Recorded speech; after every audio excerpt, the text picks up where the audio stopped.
Salut à toutes, salut à tous. Et pourquoi en réalité l'UFDZ doit forcément participer à cette élection présidentielle?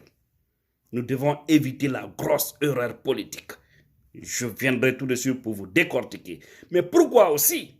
De l'autre côté, M. Alpha Condé, lui à son tour, il ne veut pas du tout quitter le pouvoir. Il préfère encore payer du sang des Guinéens, malgré qu'il a versé beaucoup de sang des fils de ce pays-là, mais il veut encore rester là. Voici les raisons qu'il donne. Le grand problème qu'on a aujourd'hui en Afrique, c'est qu'il faut qu'on rassure. Quand quelqu'un perd le pouvoir, il faut qu'on rassure, ça dit qu'on ne va pas le poursuivre ses partisans ou sa famille, etc. Donc, tant qu'on ne donne pas de garantie aux chefs d'État qui passent les gens, si eux ils n'ont pas peur, leur entourage, ils ont peur que ça nous fait une chasse aux sorcières. Ok, aujourd'hui, il veut la garantie qu'après le pouvoir, il ne sera pas poursuivi.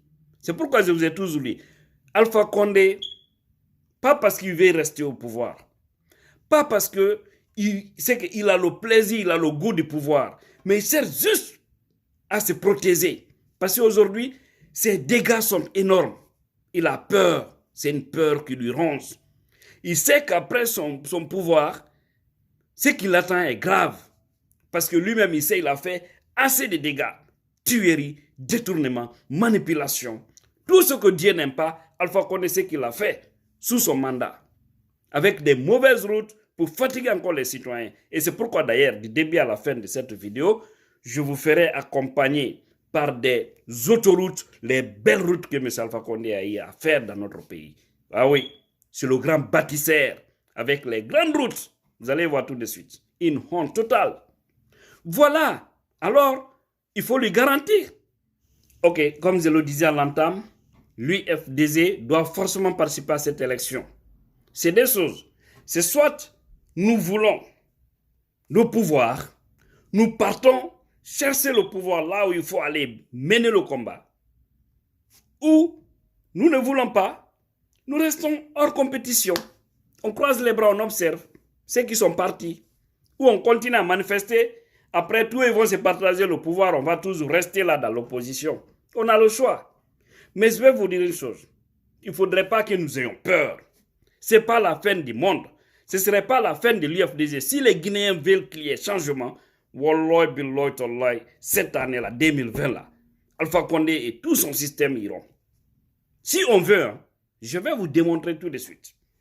Si aussi on ne veut pas, on va commencer à se tirer les pieds, comme ça, cela a déjà commencé, pour commencer à décourager les gens, à ne pas prendre part, parce que le fichier est comme ça, parce que les institutions sont devenus aujourd'hui des téléviseurs et puis la télécommande, c'est Alpha Condé qui détient. On est d'accord avec tout ça. Mais c'est une chose. Nous avons affaire avec des gens qui ne sont ni légaux ni légitimes. Il suffit juste d'avoir une stratégie normale pour aller dans les urnes, rafler, récupérer ce pouvoir-là. C'est possible. Nous savons, la CENI a la mission de déclarer Alpha Condé encore comme président. Mais c'est là où maintenant il aura une transition. Mais pour y arriver, on doit aller à l'élection. Je vous le jure. Il faut savoir dans cette vie-là, on peut des fois perdre là où on a un grand espoir de gagner. On peut aussi des fois gagner là où on pensait perdre. Tout se joue à l'interne. C'est quand on a les pieds dans la pâte que Dieu va tirer une conclusion. Si Dieu a décidé de nous libérer, je vous jure, Alpha ira, il donnera le courage aux Guinéens pour aller lui sanctionner dans les urnes. Comment ça doit se passer? Il faut savoir une chose. Alpha, je vous ai dit, il n'est ni légal ni légitime. Et lui et son système. Tous ceux qui sont derrière Alpha Condé aujourd'hui, c'est pour des avantages, pas pour patriotisme. Là, on le sait. Aucune institution internationale sérieuse ne soutient aujourd'hui Alpha Condé. Les États-Unis l'ont lâché. Et bientôt d'ailleurs, beaucoup de ministres seront interdits de mettre pied ici aux États-Unis. La France lui a lâché. Il suffit alors, nous les Guinéens, d'accepter de jouer, d'aller sur le terrain pour essayer d'arracher le pouvoir. C'est possible. C'est possible. Qu'est-ce que le FNDC et les partis politiques devraient faire? Au lieu de s'asseoir aujourd'hui et dire toute personne qui participe à l'élection, ce serait légitimer, légaliser Alpha Condé et leur pourriture constitution, leur nouvelle constitution, dont on ne sait même pas laquelle ils sont en train d'appliquer actuellement. Parce que le projet qu'ils ont présenté au peuple, ce n'est pas ce qu'ils sont en train d'utiliser aujourd'hui. C'est une trahison, c'est la malhonnêteté intellectuelle. Ça veut vous dire que les gens là, ils doivent aller court que court, mais tout dépendra aussi de nous.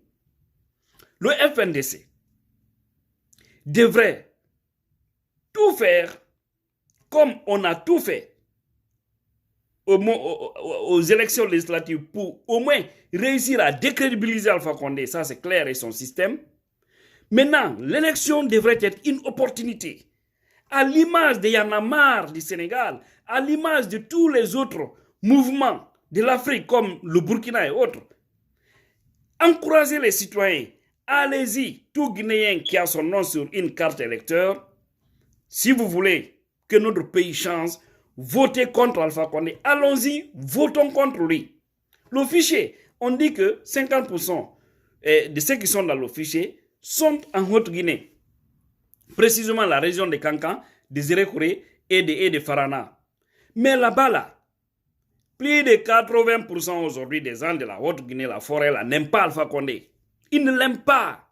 Ils ne veulent pas de lui. C'est un forcing. C'est les ministres, les hauts cadres qui vont là-bas pour jouer le jeu. Qu'est-ce qui nous empêche, nous autres, d'aller sur le terrain pour jouer le jeu? Hein? Il y a des jeunes engagés pour ça. Il suffit juste d'avoir une bonne stratégie, déployer les moyens pour arracher ce pouvoir dans les mains d'Alpha Condé. Qu'est-ce qui empêche le FNDC d'aller vers l'armée, la police, la gendarmerie? Il faut comprendre une chose. Ce n'est pas tous ces gens-là qui sont avec Alpha aujourd'hui. Il faut aller parler à ces gens-là en tant que frères pour les faire comprendre la réalité. Parce qu'ils sont le garant de la démocratie. Parce que si ça reste entre nous et ces opportunistes qui font des petits bruits, parce qu'eux ils bouffent là. Vous pensez qu'ils vont s'arrêter? Regardez au Mali. Quand Ibeka est tombé, tous ceux qui étaient là, non, il doit rester, il doit rester. Qui a manifesté? Même à l'étranger, qui? C'était que des opportunistes. C'est la même chose en Guinée. Le jour où leur baobab là va tomber, vous allez voir.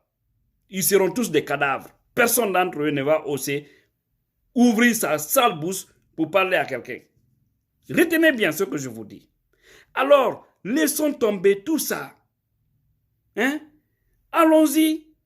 Si nous voulons rétablir, ramener notre constitution de 2010, il faut qu'on arrache le pouvoir d'abord. On ne doit pas chercher à dire on va le légitimer déjà il est illégal, il est illégitime. Ce n'est pas en participant à cette élection que cela va faire d'Alpha Condé un homme légal ou un homme légitime. Il est déjà dans ça. Donc, si on a maintenant le pouvoir, on peut tout arranger. Mais comment voulez-vous que tout soit arrangé? On ne se bat pas d'abord pour récupérer le pouvoir. C'est pas possible. C'est pas possible. Les partis politiques, IFR, PDN, qui sont en train de dire aujourd'hui qu'ils ne vont pas participer parce que le fichier est ceci, cela. On a une légitimité. La majorité des Guinéens sont avec nous. Les blocs libéraux, tous les partis politiques devraient s'unir pour dire allons-y. Les militants vont suivre, les gens vont suivre. Maintenant, le jour de l'élection, là, vous allez voir ce qui va se passer. On est c'est-à-dire on est sur le terrain et vous allez voir ce qui va se passer. Il y aura des miracles. Et la situation, si la CENI, parce que je vous ai dit, cette CENI-là, il faut mettre ses commissaires en garde. Ce sont eux. Ils sont à la base de tous ces problèmes aujourd'hui. Parce que s'ils acceptaient de faire un travail sérieux, on n'en serait pas là. La Cour constitutionnelle, je vous ai toujours dit, toutes les institutions de la République, les préfets, sous-préfets là, il faut les mettre en garde. Nous avons les fédérations à l'intérieur. Nous avons des sociétés civiles à l'intérieur. Qu'est-ce qui nous empêche? Ils ne sont pas plus nombreux que nous. Peut-être qu'ils ont les moyens de l'État, mais ils ne sont pas plus nombreux que nous. Parce qu'ils ne regroupent même pas 1 million de personnes. Tous ceux qui sont en train de nous mélanger là. Plus de 12 millions. Alors si ils réussissent leur combat, ça veut dire que nous, on est faibles. Il ne faudrait pas les en vouloir. Ce seraient nous les fautifs. Au lieu de vous asseoir, quelques journalistes qui sont là à dire « Si vous partez, c'est pour tuer le combat. Si vous partez, vous vous enterrez. » Personne ne s'enterre. Ce qui reste clair, si les Guinéens croisent les bras, refusent d'aller pour faire tout, récupérer ce pouvoir-là. En tout cas, moi, rien ne va m'empêcher le lendemain d'aller acheter un poulet rôti bien garni avec une bouteille de tonique pour me régaler proprement. Parce qu'il y a des Guinéens, leur lâcheté qui fait que on est toujours dans ce trou. Hein? C'est triste. Tout ce que je pourrais dire aux responsables de notre parti IFDZ, une fois que la décision finale sera donnée pour participer, si cela est validé, je demanderai à tous les anciens députés, les anciennes délégations spéciales, d'aller dans les préfectures, travailler avec les fédérations, les comités de base, travailler avec tous ceux qui ne veulent pas prendre un troisième mandat pour Alpha Condé. Faites le porte-à-porte, le bureau national, qui sont autour de Cellou Dalein, à commencer par Dr Fodé Oussou et tous les autres. Les Elas Djouma, tous ceux qui sont autour de Cellou Dalein, laissez Cellou Dalein Diallo avec ses protocoles et vous, allez-y vous aussi dans vos préfectures. Faites la campagne porte à porte. Si vous êtes sur le terrain, ça encourage, ça arrange les choses. Jouez bien le jeu sur le terrain. Sensibilisez les gens. Dites-les qu'est-ce qu'il faut faire. Mais ne restez pas à Conakry. Nous savons on n'a pas de route. La honte pour ce régime. Conakry-Kindia. 135 km.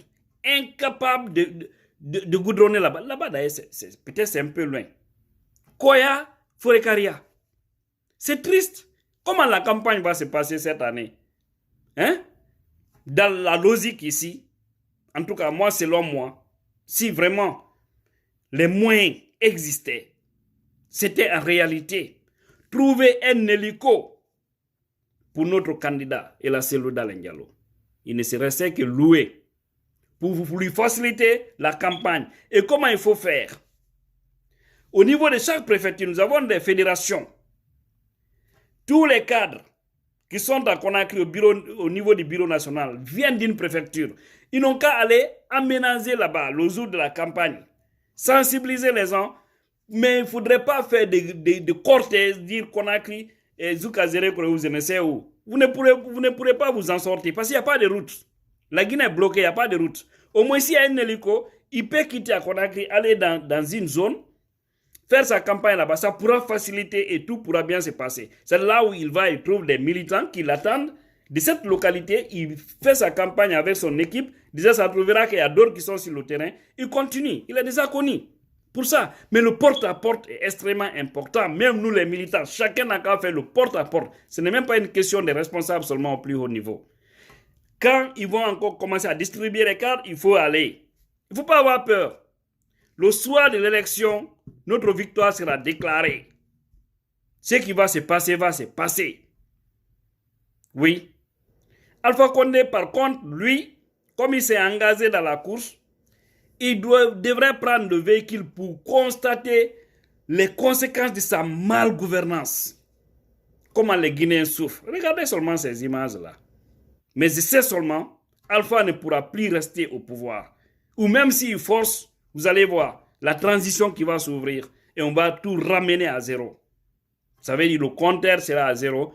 On va rétablir les choses dans notre pays. Mais si nous acceptons, sinon si nous restons à l'écart, vous allez voir ce qui va se passer, chers compatriotes.